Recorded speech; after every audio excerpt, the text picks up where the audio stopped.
Vous écoutez le libre journal de Lumière de l'Espérance, dirigé aujourd'hui par Dominique Tassot, assisté d'Apolline, diffusé en direct sur Radio Courtoisie, dimanche 1er mai 2022.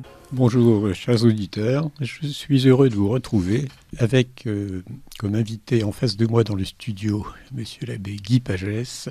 L'abbé Pagès a publié il y a quelques années déjà un livre, Interroger l'islam, qui en est à sa 4e édition. Oui. Donc, un livre important, mais un assez gros livre, et il vient de publier La preuve du Coran ou la fin de l'islam. Alors je me tourne maintenant vers l'abbé Guy Pagès pour parler du sujet important de cette émission, finalement important pour tout le monde. L'islam peut-il évoluer ? C'est un sujet important pour les musulmans, c'est un sujet important pour les non-musulmans. Et c'est finalement une chance de pouvoir interroger, pour poser cette question que tout le monde se pose, à quelqu'un qui étudie ce genre de questions depuis maintenant peut-être 20 ans, non ? Oui, voilà, oui. Alors, ce qui est intéressant chez vous, c'est cette pratique quotidienne, ces rencontres quasi quotidiennes avec des musulmans. Très souvent, finalement, on a une idée un peu théorique de l'islam. Je sais qu'un beau-frère qui habite en banlieue nord de Paris, qui est retraité maintenant, mais qui travaillait dans la police, dans le cadre de son activité, est amené à rencontrer beaucoup de musulmans. Et ce qui l'avait frappé, c'est que en tant que policier, il avait eu une formation à l'islam. Et on expliquait qu'il y avait des sunnites, qu'il y avait des chiites. Enfin, il avait reçu une formation un peu théorique, évidemment, sur l'islam. Et il me disait, mais dans la pratique, les gens qu'on voit, ils ne savent même pas ce que c'est. Enfin, de toute façon, le Coran, ils ne l'ont pas lu. Donc, ce qui compte pour eux, c'est un certain nombre de pratiques importantes, qui constituent pour eux le fond de la vie religieuse, et que les enjeux théologiques auxquels on serait tenté de s'intéresser un petit peu par réflexe du christianisme, qui est quand même une religion dans laquelle la réflexion intelligente a joué depuis toujours un rôle important. Enfin, depuis toujours, je vais dire même depuis les antécesseurs que furent les Hébreux jusqu'à aujourd'hui. Tout à fait. Alors justement, l'islam peut-il évoluer ? Comment voyez-vous cette question ? Elle est très importante, cette question, comme vous dites, cher Dominique Tassot, parce qu'aujourd'hui, on le voit dans la société française, par exemple, et en Occident de façon plus générale, on mise sur une évolution de l'islam, d'où la création d'entités parrainées par le gouvernement pour essayer de rendre l'islam compatible avec la République. Et donc on postule l'idée que l'islam peut évoluer. Mais on ne se demande pas pourquoi est-ce qu'il devrait évoluer. Enfin, on se le demande, mais on ne veut pas le dire. C'est parce qu'effectivement, il engendre des comportements qui sont inacceptables. De Jakarta au Sénégal, depuis la Suède jusqu'à Tombouctou, tout le monde veut un islam modéré. Et ça veut dire qu'en fait... Tout le monde, tous ceux qui ne sont pas musulmans. Et même d'autres, cette idée qu'il faut que l'islam évolue, elle s'appuie sur l'idée qu'en fait, il y a un islam modéré qui serait acceptable, et qui en fait est un cheval de Troie qui a été créé par les frères musulmans, et le président Erdogan, qui est le président de la Turquie, qui lui-même a ses racines chez les frères musulmans, disait que la notion d'islam modéré est insultante pour l'islam, parce qu'il n'y a qu'un seul islam, et il n'y a pas d'islam modéré et d'islam non modéré. Mais vous avez quand même, par exemple, quelqu'un comme Jacques Walter, oui, qui est pour moi, un connaisseur de l'islam, puisqu'il a beaucoup travaillé sur le Coran, oui, la langue du Coran, avec des analyses modernes qu'il faisait en qualité d'ingénieur, et ça, c'était l'objet de notre doctorat. Or, Jacques Walter a sorti un livre qui s'appelle « Les deux islams », que j'ai lu en partie, et dans ce livre, il part d'un islam des Lumières, Alors, je veux dire que ce livre m'a un petit peu mis mal à l'aise, parce que je dis, enfin, alors, il cite quand même, alors, dans cette catégorie de l'islam des Lumières, donc c'est-à-dire l'islam éclairé, qui justement est susceptible d'évoluer, susceptible de prendre du recul par rapport à certaines affirmations ou doctrinales ou pratiques de la vie quotidienne musulmane. Donc, ce qu'il appelle l'islam des Lumières, il trouve quand même quelques musulmans qu'il cite, qu'il met dans cette catégorie, mais je veux dire, en lisant son livre, j'ai eu le sentiment que c'était de la pensée magique.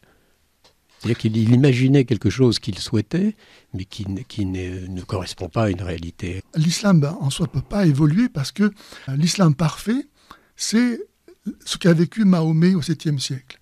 Donc, en fait, les mouvements d'évolution, qu'on pourrait dire, ou de réforme dans l'islam, ont toujours visé à retrouver la perfection de l'islam incarnée par Mahomet. Donc ce n'est pas une évolution qu'on peut imaginer pour l'islam, mais une involution. C'est-à-dire qu'il faut retourner, et on le voit aujourd'hui avec les mouvements salafistes, qui cherchent à se comporter comme on vivait au temps de Mahomet. Alors tout à l'heure, vous évoquiez ces... Oui, mais là, je vais vous contredire. Dites-moi. Le christianisme, c'est la vie chrétienne, ça consiste à imiter Jésus-Christ, et donc d'une certaine façon, le christianisme évangélique est le plus beau, le plus vrai. Donc la réalité du christianisme est bien de se comporter comme les premiers chrétiens. Vous avez raison. Sauf que Jésus nous situe dans le temps, qui a un commencement et une fin, et il y a un progrès. On attend son retour. Et en attendant, il nous a confié la mission de faire fructifier les talents qu'il nous donne. Et le progrès est si bien possible et souhaitable que lui-même a dit que nous pourrions faire des œuvres plus belles que lui. Donc il n'est pas question de copier de façon servile le comportement de Jésus, il est question de vivre selon l'esprit du Christ. Voilà, oui, c'est la question de l'esprit, c'est l'esprit, c'est pas la pratique matérielle. Voilà. Et là, quand vous parliez de votre ami policier qui était confronté avec des musulmans qui ignoraient tout... Qui n'avaient jamais lu le Coran. Voilà. Et donc, ça pose la question, en fait, qu'est-ce que c'est que l'islam en soi ? Parce qu'il y a un grand piège là qui malheureusement est divulgué partout et qui consiste à confondre la nature humaine des musulmans, à qui Dieu donne des talents, des vertus humaines, naturelles, comme aux autres hommes. Jésus dit que Dieu fait lever son soleil sur les bons et sur les mauvais, tomber la pluie sur les justes et sur les injustes. Autrement dit, les musulmans en tant qu'hommes, ils ont la capacité, comme tout homme, de développer des vertus, des qualités humaines. Et l'islam, c'est autre chose. Et souvent, on attribue à l'islam la bonté de leurs actes humains. Alors, ces gens donc qui rencontraient votre ami policier qui ne savaient pas tout le substrat théorique de l'islam, pourquoi ils étaient musulmans ? Qu'est-ce qui faisait qu'ils étaient musulmans ?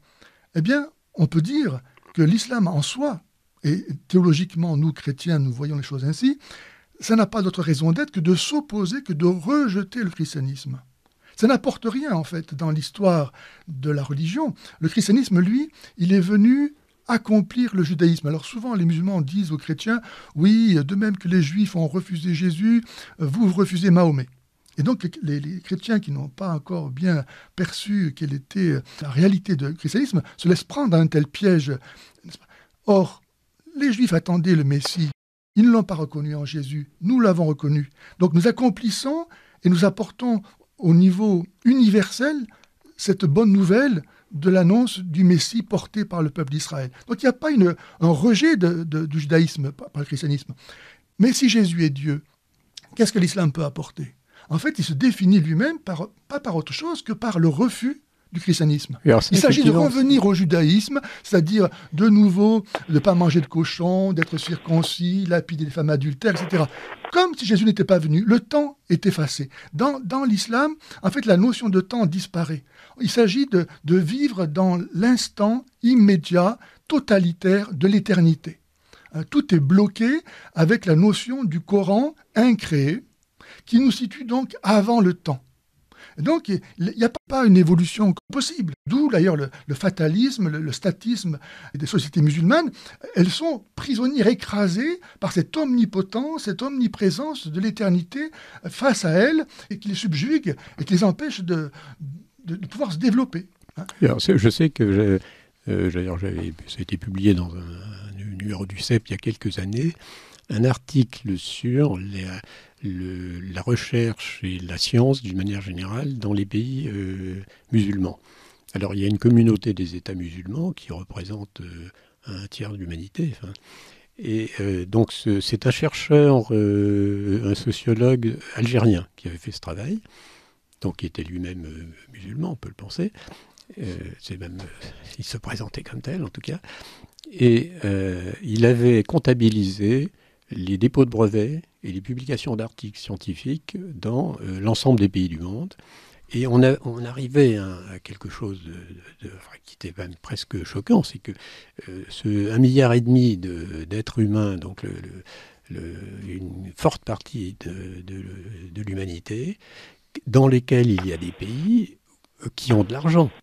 Il est certain qu'il y a des pays, le niveau de vie est très variable dans les pays musulmans, mais il y en a qui ont des finances, il y en a il y a des universités, mais la production de brevets et la production d'articles de ce 1,5 milliard d'êtres humains était infime. Elle était de l'ordre de ce que produit le Danemark ou l'État d'Israël. C'était tout à fait disproportionné avec la quantité de musulmans. Et évidemment, l'auteur de cet article n'allait pas jusqu'à la conclusion, mais à laquelle moi je suis inévitablement amené, qui est qu'il y a dans l'islam quelque chose qui paralyse la recherche scientifique et qui empêche l'inventivité. Alors, comme vous dites, vous disiez, le soleil se lève sur toute l'humanité. Il y a ces vertus naturelles, il y a ces capacités inventives qui sont distribuées. Alors, qui ne sont peut-être pas distribuées de façon uniforme. Et je pense personnellement qu'il y a des civilisations plus inventives que d'autres, dire que les conditions et si la science, qu'on appelle aujourd'hui la science au singulier, avec l'article défini, est née en Europe, je pense que c'est en grande partie parce qu'il y avait dans le christianisme, il y avait en Europe à la fois le christianisme, la notion de Dieu créateur, donc d'intelligence créatrice, donc d'intelligibilité de la création, et la logique grecque qui ont pu fusionner et qui ont permis un développement intellectuel considérable, qui évidemment au même moment ne s'est pas produit en Chine et ne s'est pas produit non plus dans les pays du Moyen-Orient, qui sur le plan des savoir-faire pratiques étaient tout à fait comparables au Moyen-Âge avec ce que c'était chez nous. Oui, c'est pas simplement la notion de Dieu créateur qui permet de comprendre que la création étant la preuve d'une intelligence permet d'être connue. C'est parce que le Christ s'est présenté comme étant la vérité et est venu se donner à nous. Donc les chrétiens ont cru depuis toujours qu'on pouvait connaître la vérité. Et donc ils ont cherché la vérité dans tous les domaines. Vous vous rappelez le magnifique discours de Benoît XVI au Bernardin, où il expose les fondements de l'Europe, basés justement sur le travail des moines qui, à partir de l'écriture sainte, ont développé la connaissance dans le domaine de la grammaire, des différentes langues anciennes, et puis peu à peu, cette recherche de la vérité s'est étendue dans tous les autres domaines. Donc la connaissance de la vérité, c'est vrai que c'est propre à nous. Et aujourd'hui, on voit malheureusement avec le refus du christianisme, ce refus de croire qu'on peut connaître la vérité, et on enferme les gens dans l'opinion, et on tombe finalement dans l'acceptation de l'arbitraire.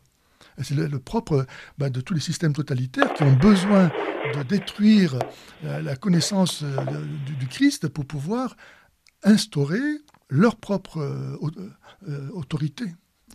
Indépendamment de la vérité.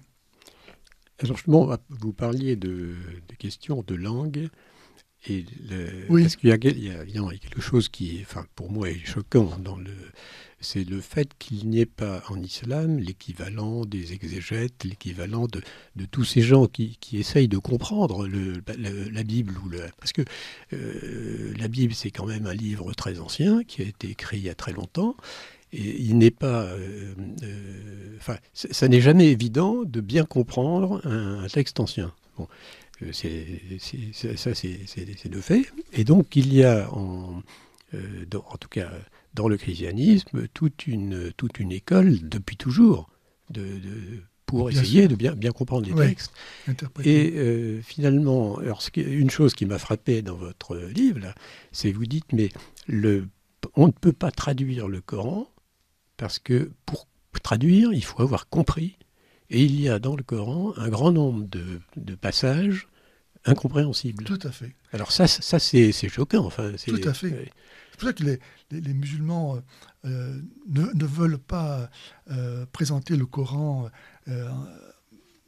aux non-musulmans dans ces traductions en disant mais c'est pas le Coran, il n'y a que l'arabe qui a l'origine. Mais eux-mêmes ne comprennent pas la plupart, beaucoup. Est-ce que vous pouvez donner des exemples Dans le Coran lui-même, vous prenez n'importe quelle page, vous verrez que d'une phrase à l'autre, il n'y a pas nécessairement de suite. Ça, on passe du coq à l'âne. Ça n'a pas de sens. Alors, ce qui est terrible, c'est que Allah, dans le Coran, dit que sa révélation, elle est claire, elle est logique, elle est intelligible par tout le monde, c'est évident, tout est dans le Coran, tout a été expliqué dans le Coran. Et donc, un musulman qui est censé croire à Allah, donc il est convaincu que tout est dans le Coran. Donc, s'il se met en devoir d'aller chercher ailleurs, il contredit la parole d'Allah qui lui dit que tout est dans le Coran. Donc il est bloqué là, et il ne comprend pas. Et d'ailleurs, Sourate 3, verset 7, Allah dit « Nul ne connaît l'interprétation du Coran à part Allah ». Donc, si personne ne comprend le Coran, pourquoi est-ce qu'Allah parle ? Et si personne ne comprend le Coran, pourquoi le citer ? Donc il y a comme ça... C'est tellement... Parce que le Coran, dans sa fabrication, comme on le sait, c'est une reprise sans cesse de commentaires juifs et chrétiens, parce que Jésus est important, mais on a voulu effacer le christianisme. Donc, on a trafiqué les textes originaux, et on arrive aujourd'hui à un texte qui est incompréhensible. Ça n'a pas de sens. Hein.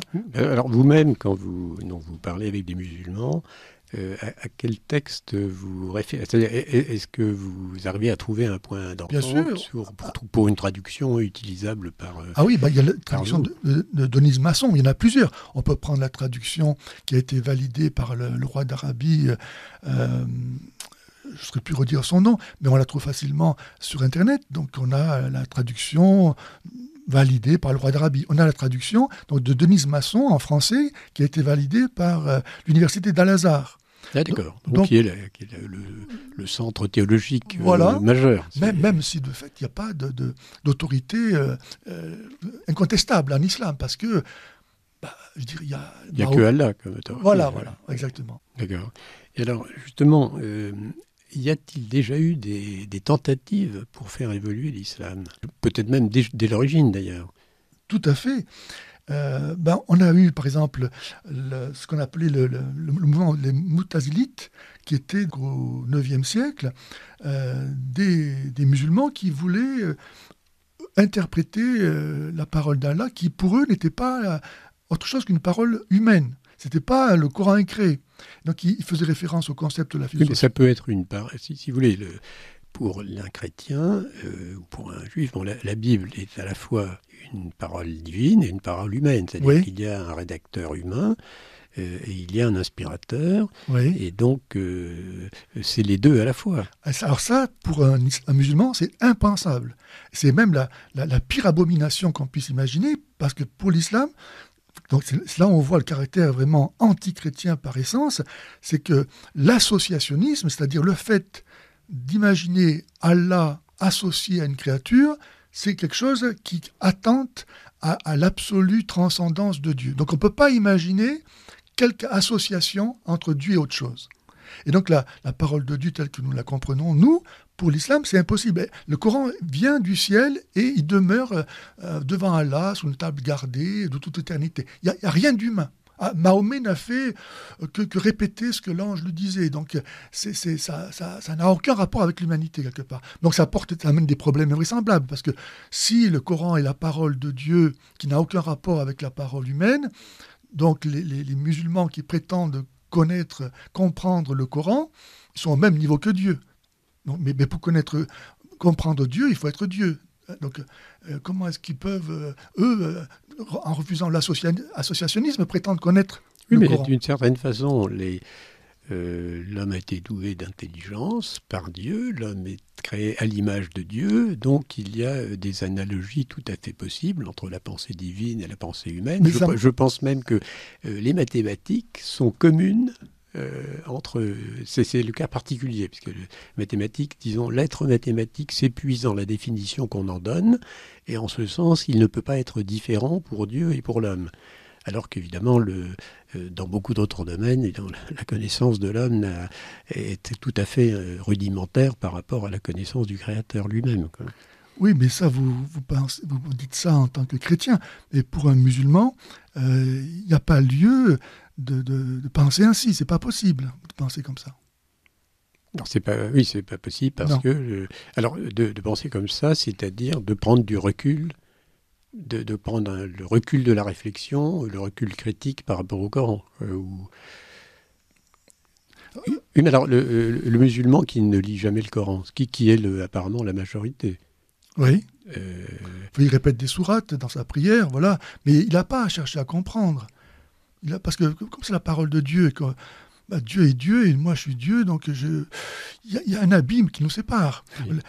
En fait, ce que vous dites là, vous disiez à l'instant, c'est possible parce que vous croyez que Dieu nous a fait le don de son esprit, qui nous permet de connaître Dieu. Mais pour un musulman, il n'y a pas... Il n'y a rien de commun. Il n'y a rien de commun. Donc il est perdu, quoi. Même toute sa bonne volonté, son désir humain, qui est naturel, d'aimer Dieu, tout ça, c'est beau. Mais ça ne peut pas trouver un appui, une correspondance avec la conception qu'ils ont de l'islam. Oui, d'ailleurs, il y a quelque chose qui me choque du point de vue de la rationalité, c'est cette question des versets abrogés et des versets abrogeants. Oui. Alors, on sait très bien qu'il y a il y a dans la Bible des passages où, en première lecture, on peut avoir l'impression qu'il y a des contradictions, et justement, tout le travail des exégètes est de montrer que les contradictions ne sont qu'apparentes, ne sont pas de vraies contradictions, etc. Oui. Et alors, mais l'idée que dans ce Coran créé, il y ait des affirmations, donc des versets, qui vont être niés strictement. Donc le verset abrogeant dit le contraire du verset abrogé, c'est bien ça. Voilà. Alors ça c'est profondément choquant pour l'esprit rationnel que je souhaite être, en tout cas. Et d'autant plus que Allah ne dit pas quels sont les versets abrogeants et quels sont les versets abrogés. Alors comment fait-on pour le... Alors on a imaginé, et là encore ce sont des chrétiens, des islamologues chrétiens, ça remonte pas très longtemps, il y a dans le passé, qui ont imaginé que c'était certainement les versets les plus violents qui annihilaient les versets soi-disant modérés. Oui, on dit la période de la Mecque et la période de Médine. De Médine, c'est ça. Oui. Alors ça, ce sont des chrétiens qui ont inventé cette Voilà, qui ont inventé ça, absolument. Oui. Et ça avait il y avait une certaine logique, puisqu'on disait au début, Mahomet était en minorité, donc il ne pouvait pas imaginer de s'imposer par la violence, etc. Alors qu'évidemment, à partir du moment où les Arabes ont pu étendre leur empire assez largement... Les musulmans. Les musulmans, oui. Il a fallu... Oui, mais dans votre livre, vous parlez quand même d'empire... Enfin, c'est-à-dire...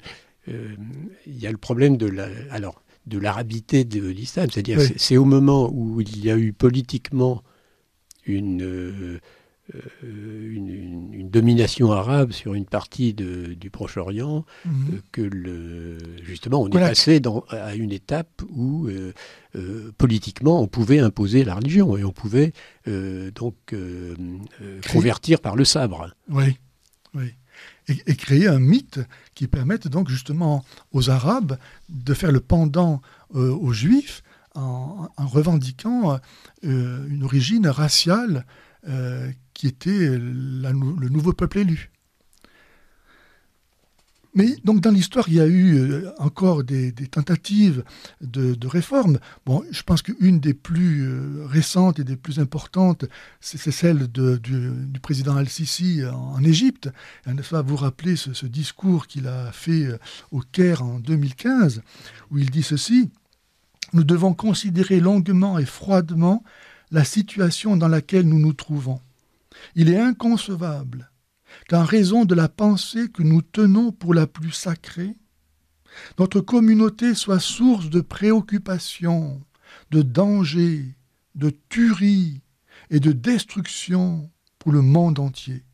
Il est inconcevable que cette pensée, je ne parle pas de religion, mais de pensée, sous-entendu de ce corpus d'idées et de textes que nous avons sacralisés au cours des siècles jusqu'à les rendre intangibles, puisse nous opposer au monde entier.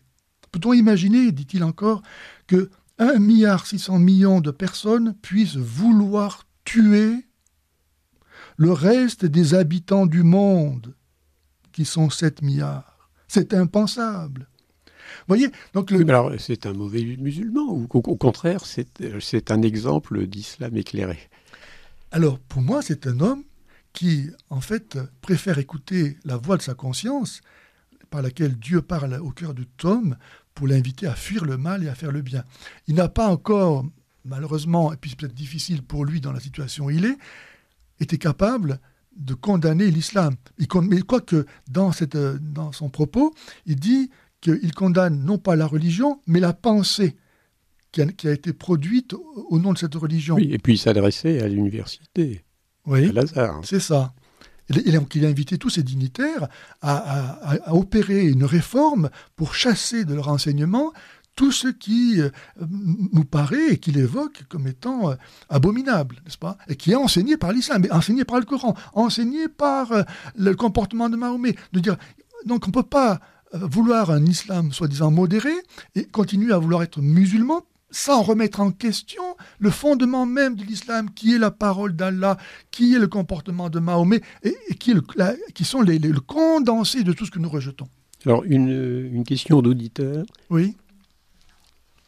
Donc, un de nos auditeurs trouve que cette émission est excellente, et il dit que donc, pour lui, la lecture apologétique de l'abbé Pagès doit s'accompagner d'une lecture critique du Coran, comme celle du père Gallet, et il explique que pour lui, le malheur, c'est que dans l'islam, il y a le mépris du chrétien et du juif, qui n'est pas très marqué chez les esprits équilibrés, mais qui s'exprime un peu plus violemment chez ce qu'il appelle les esprits faibles.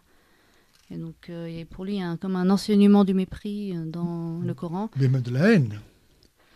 De la haine. Sourate 60, verset 4, « Entre nous et vous, c'est l'inimitié et la haine à jamais, jusqu'à ce que vous soyez musulmans. » Il y a une chose qui est frappante, c'est que dans la prière quotidienne, 5 fois par jour, la Fatiha, ça commence par une négation. Oui.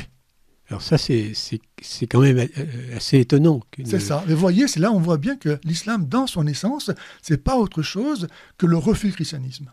Il n'a aucune raison d'être. Je veux dire, on peut pas trouver... On n'a pas besoin de modérer, par exemple, le christianisme. S'il faut modérer l'islam, ça montre qu'en soi, il n'est pas acceptable. Et comme vous dites, donc la profession de foi musulmane, c'est une négation. Ça vient pour détruire ce qui est déjà là. Pas autre chose. Alors, est-ce que justement, ce n'est pas ce qui permet que la conversion soit une libération? Bien sûr. La conversion voulait dire... D'un musulman qui passe à la religion chrétienne, par exemple. Ah, ça, je comprends. Okay. Vous savez, quand moi, j'ai parlé avec un jeune musulman qui est né à à Marseille, dans une famille salafiste. Il a fait des recherches comme ça. Enfin, il était vraiment très pratiquant et tout ça. Et puis, sa jeune femme était atteinte d'endométriose, donc elle ne pouvait pas avoir d'enfant. Elle a prié Allah pendant des années, ça n'a rien fait. Puis un jour, elle s'est décidée à prier Jésus. Et en 2 ans, là, pendant le confinement, ils ont eu 2 enfants. Et donc, ils sont devenus chrétiens. Et il me disait qu'ils ont été obligés de fuir Marseille pour sauver leur peau, quoi. Et donc ils ont acheté une petite maison dans la campagne française, mais voilà, et pourquoi je parle de lui? Alors, mais justement, Pardon. vous avez dit qu'ils étaient salafistes Oui. au départ. C'est les deux, l'homme et la femme. Les deux, oui. Alors, qu'est-ce que c'est D'ailleurs, malheureusement, la femme a été baptisée et s'est convertie comme beaucoup aujourd'hui de Français, on ne s'en rend pas compte, mais j'en rencontre moi très souvent, de Français de souche baptisés à cause du prosélytisme musulman dès la classe primaire. Ils se convertissent à l'islam. Comme ils ne connaissent plus le christianisme et que les musulmans sont persuadés, eux, qu'ils sont la dernière religion, la vraie religion, ils sont tellement convaincants que malheureusement les ignares se laissent prendre. Alors justement, vous avez évoqué le mot salafisme. Oui. Qu'est-ce que c'est que le salafisme? Alors le salafisme, c'est un mouvement justement qui a voulu faire évoluer l'islam, et il est né, on peut dire, il y en a qui font remonter ça dès le départ au IXe siècle, mais essentiellement c'est après la conquête de l'Égypte par Napoléon que les musulmans ont été choqués par le progrès des koufars, des mécréants, qui ont montré une supériorité militaire, intellectuelle, culturelle, et puis après la chute du califat. Oui, voilà. c'est juste après la guerre. C'est ça, voilà. Oui. Donc l'Empire ottoman a été dépecé, ça a été fini, et Atatürk donc a aboli le califat. Alors ça a été pour les musulmans un tel traumatisme qu'ils ont voulu essayer de retrouver la gloire passée qui était donc celle du temps des premiers disciples de Mahomet. Salafiste, ça vient du mot salaf qui veut dire ancêtre ou prédécesseur. Et donc pour eux, il faut retrouver l'islam dans sa pureté originelle qui a été vécue donc par les premiers disciples de Mahomet, les 3 premières générations. Et donc on va essayer de retrouver ça. Alors certains ont voulu conjuguer cette démarche de retrouver l'islam originel tout en bénéficiant et en s'adaptant avec la modernité, et d'autres la rejettent. Donc dans le salafisme, c'est difficile de donner une définition qui soit vraiment claire, parce que d'un côté, on a des gens qui veulent s'en tenir à la copie conforme de la vie imaginée, idéalisée des premiers musulmans, et d'autres qui sont capables de dire on peut intégrer la modernité. Chers auditeurs, vous êtes sur Radio Courtoisie, vous écoutez le journal dominical Lumière de l'Espérance, dirigé par Dominique Tassot, assisté d'Apolline, sur le thème « L'islam peut-il évoluer ?» Nous recevons l'abbé Guy Pagès, qui est l'auteur du livre « Interroger l'islam ». Je vous rappelle qu'il s'agit d'une émission en direct. Vous pouvez nous joindre au 01 46 51 00 85 ou à courtoisie@radiocourtoisie.fr. Je laisse la parole à l'abbé Pagès. Alors, au niveau de l'évolution, on peut aussi mentionner le fait que l'OSCI, c'est-à-dire l'Organisation de la coopération islamique, oui, a voulu réécrire la Déclaration universelle des droits de l'homme. Donc il y a eu quelque part une acceptation de l'évolution du monde, de la modernité, en la reconnaissant la Déclaration universelle des droits de l'homme. Sauf que tout... Oui, parce que l'homme n'a aucun droit. Je veux dire, la notion même de droit de l'homme, vue d'un point de vue musulman, est absurde.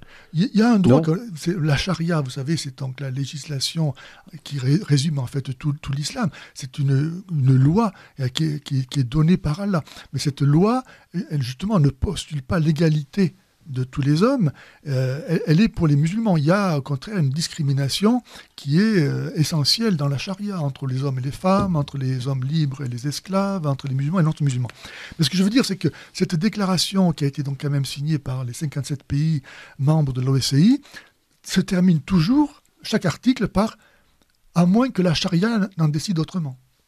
Donc finalement, cette évolution, vous voyez, elle n'amène jamais ailleurs que à l'islam, qui est la vie de Mahomet, n'est-ce pas ? C'est-à-dire, quand vous interrogez des musulmans et qui veulent, eux, être de vrais musulmans, parce qu'ils s'imaginent qu'en France, on ne peut pas être de vrais musulmans et qu'il faut pratiquer comme Mahomet l'a demandé, comme Allah le demande, vous demandez, mais qu'est-ce que vous souhaitez finalement ? C'est vivre dans un pays où on coupe la main des voleurs. Ça ne va pas plus loin que ça. Oui. Ils s'imaginent qu'avec ça, voilà, la vraie religion, c'est ça. C'est porter des pantalons qui ne descendent pas sur les chevilles.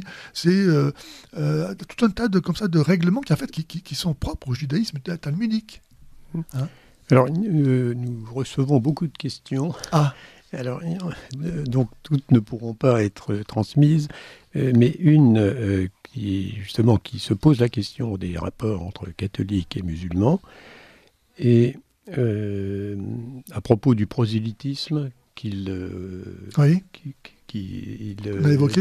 il dit, n'assistons-nous pas plutôt à une régression des valeurs chrétiennes et à l'autoflagellisation de l'Église catholique Bien provoquée sûr. par cette réforme Vatican II plutôt qu'à la montée de l'islam.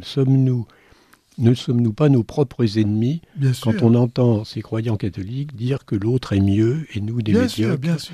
Dans mon milieu professionnel, dit-il, j'ai défendu par moments l'Église et à cause de ces négationnistes, donc les partisans, je pense, de ce qu'on appelle le dialogue... le relativisme doctrinal. En tant que croyants, nous étions stigmatisés. Oui, on est intolérants, on est fanatiques, et tout ça. Alors justement, que faut-il faire? C'est-à-dire, quelle doit être l'attitude juste du chrétien face à un musulman? Alors ma technique à moi, c'est celle de Socrate, la maïeutique, c'est-à-dire poser des questions. D'ailleurs, le livre que vous avez évoqué, mon premier livre, Interroger l'islam, voilà, c'est une compilation de questions pour amener le musulman à réfléchir. Tu crois ça? Parce qu'Allah le dit dans le Coran, mais il dit ça aussi. Comment est-ce qu'on peut conjuguer ça? Alors, il est obligé de donner une réponse. Oui, parce qu'il ne donne pas de réponse, ça veut dire qu'il renie la logique, il ne peut plus penser, donc plus rien n'a de sens pour lui. Donc il est obligé de trouver une réponse. Et le fait qu'il se mette à réfléchir, c'est le commencement de la fin.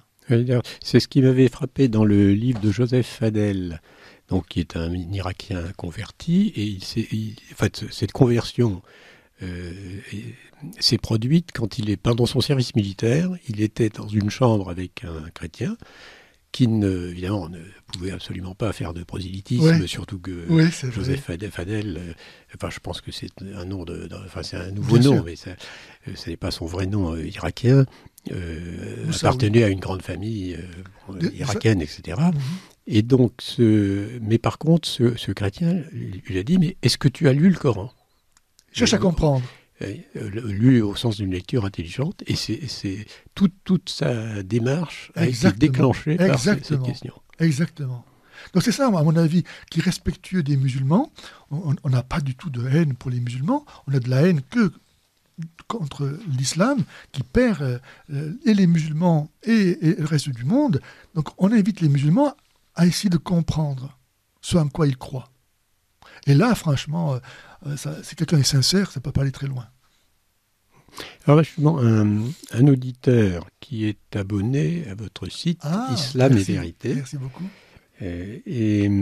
Donc, il veut vous demander si finalement, puisqu'aucun rapport n'est possible avec l'islam, alors pour cause de taqiyya, alors ça c'est effectivement un point important, on pourra peut-être en reparler après, et donc aucune franchise n'est possible. Est-ce que le seul apostolat qui demeure, la preuve étant largement faite que l'islam est faux, serait simplement d'accueillir ceux qui veulent se convertir? Oui, mais il faut les aider à se convertir. Donc on ne sait pas a priori qui pratique la taqiyya et qui est sincère.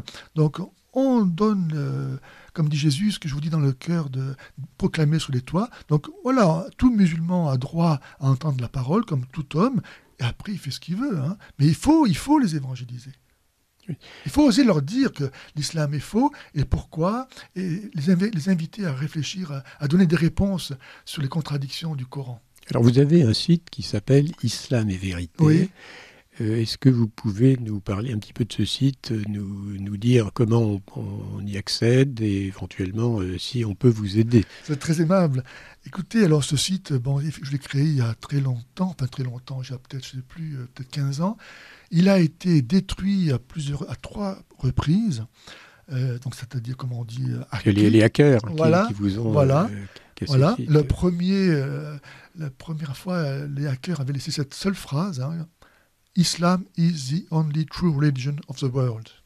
L'islam est la seule religion du monde. Donc c'était signé. C'était signé, voilà. Et puis ça a été encore hacké une deuxième fois.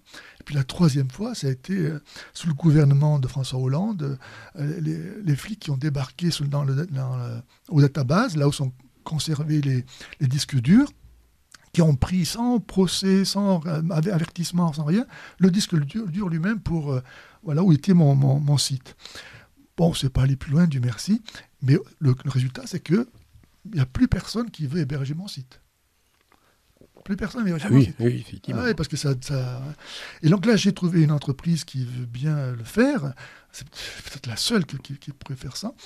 Et seulement, ça me coûte très cher. Alors comment peut-on vous aider ? On va sur le site et puis on fait un don. Voilà, on peut faire ça. Oui. Donc le site, c'est islam-et-vérité.com. Voilà. Donc très facile. Ouais. Mais je veux dire, c'est important. Merci beaucoup de parler de ça. D'avoir cette... nous sommes dans un combat. C'est ça. Finalement, le musulman est dans un combat, puisqu'il a... Bien sûr. Alors, justement, un auditeur dit Mahomet II, l'émir de Turquie au XVe siècle...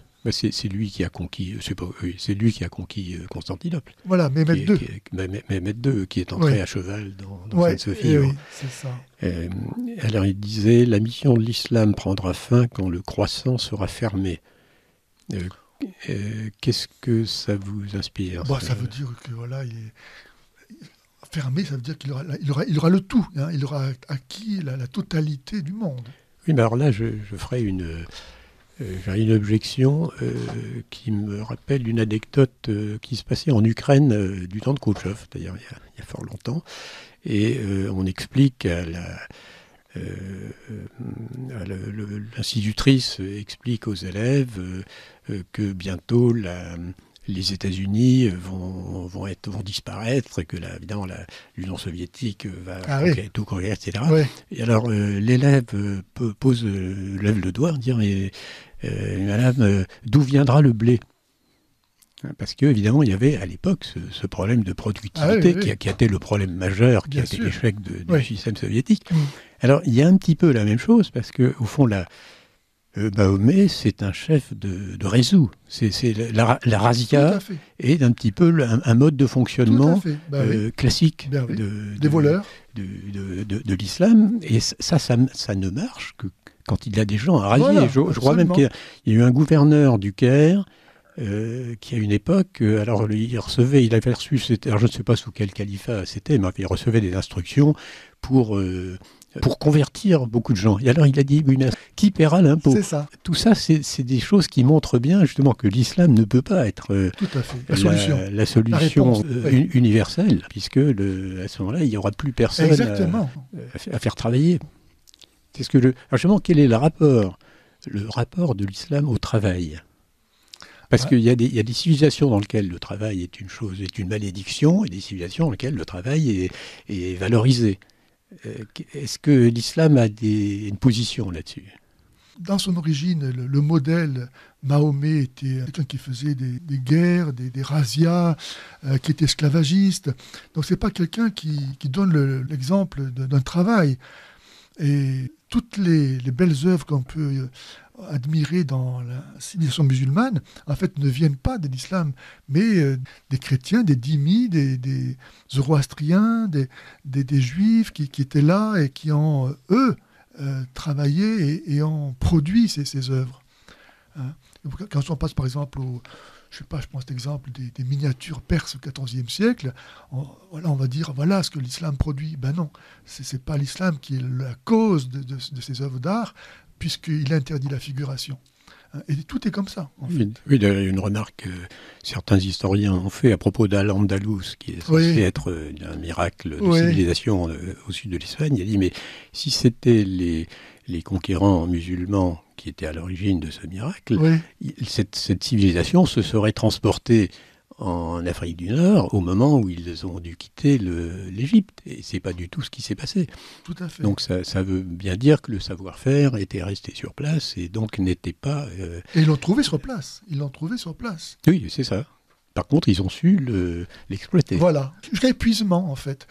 Une fois que l'islam a pris le pouvoir, ils ont exploité ces sociétés et finalement, ils ont réduit à la misère. Oui, enfin, malgré tout, il y a eu des périodes puissantes dans les empires musulmans, et même je dirais, Par les conquêtes. d'une certaine façon, j'ai une certaine admiration pour l'Empire turc, qui a duré pendant des siècles. 6 Donc siècles. je dirais cette capacité des Turcs à diriger un empire pendant des siècles prouve qu'il y a il y a vraiment des valeurs humaines importantes derrière ce. Alors évidemment on peut critiquer beaucoup de choses, la façon dont cet empire et la façon dont il traitait les non-turcs, mais justement il y avait une volonté, je crois que c'était bien vu pour l'Algérie par exemple, que les élites dirigeantes locales restent turques et ne se mélange pas avec la population.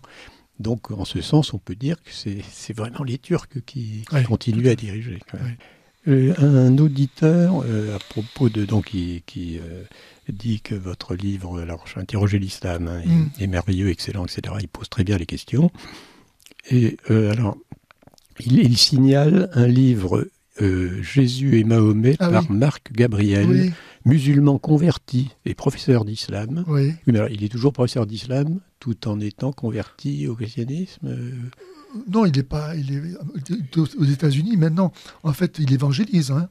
Son livre est une plaidoirie, évidemment, par la comparaison entre Jésus et Mahomet, pour manifester la fausseté de l'islam et la vérité du christianisme. Et il continue comme ça. Donc, c'est un livre, effectivement, qui a eu un grand retentissement à cause de sa simplicité et puis du sujet. Et donc cet auditeur dit il faut vraiment visiter le site islametvérité.com. Donc vous voyez, votre site est soutenu. C'est vrai que moi je ne prêche pas l'idée que Dieu veut la pluralité des religions et que toutes les religions sont acceptables, qu'on doit aimer et valoriser la foi de chacun. Donc je n'ai pas le soutien que je devrais avoir de qui normalement devrait me le donner. Oui, c'est vrai que d'une certaine façon, à partir du moment où on s'est convaincu, mais de façon rationnelle, que l'islam fait le malheur de ceux qui y croient, je dirais, je pense que c'est un devoir. Exactement. De poser aux musulmans, au moins de poser des questions, comme vous dites. Voilà. Bien sûr, on ne va pas les convertir par le sabre, ce ne serait pas la bonne solution. On ne peut pas rester indifférent. C'est catastrophique. Alors, je rappelle donc que nous avions comme invité l'abbé Guy Pagès, qui vient outre son livre fondamental Interroger l'islam, donc il vient de sortir chez DMM un petit livre, La preuve du Coran ou la fin de l'islam. Je relève le défi qu'à la lance, montrant que le Coran peut être imitable. Et donc, que l'islam, finalement, n'est pas divin. Voilà, c'est un petit livre et plus 13 €, donc tout à fait abordable, donc que je ne peux que recommander à nos auditeurs. Nous allons... oui, effectivement, un éditeur dit « Merci, monsieur l'abbé, vous êtes courageux et vous nous apportez des informations pour discerner. » Oui, je me suis toujours posé la question, comment un homme, Mahomet, qui a fait tuer 600 hommes, peut-il se dire prophète ? Oui. Maintenant, que sait-on vraiment de la vie de Mahomet ? Exactement. Ça, c'est aussi une question que vous abordez dans votre livre qui m'a surpris et éclairé. C'est évidemment, on se rend compte que les sources sources contemporaines n'existent pas, alors qu'il y avait à l'époque, au Proche-Orient, des gens savants, de l'écriture, etc. Donc aucune source non musulmane contemporaine de Mahomet ne rend compte de son existence. Donc ça pose quand même de grandes questions.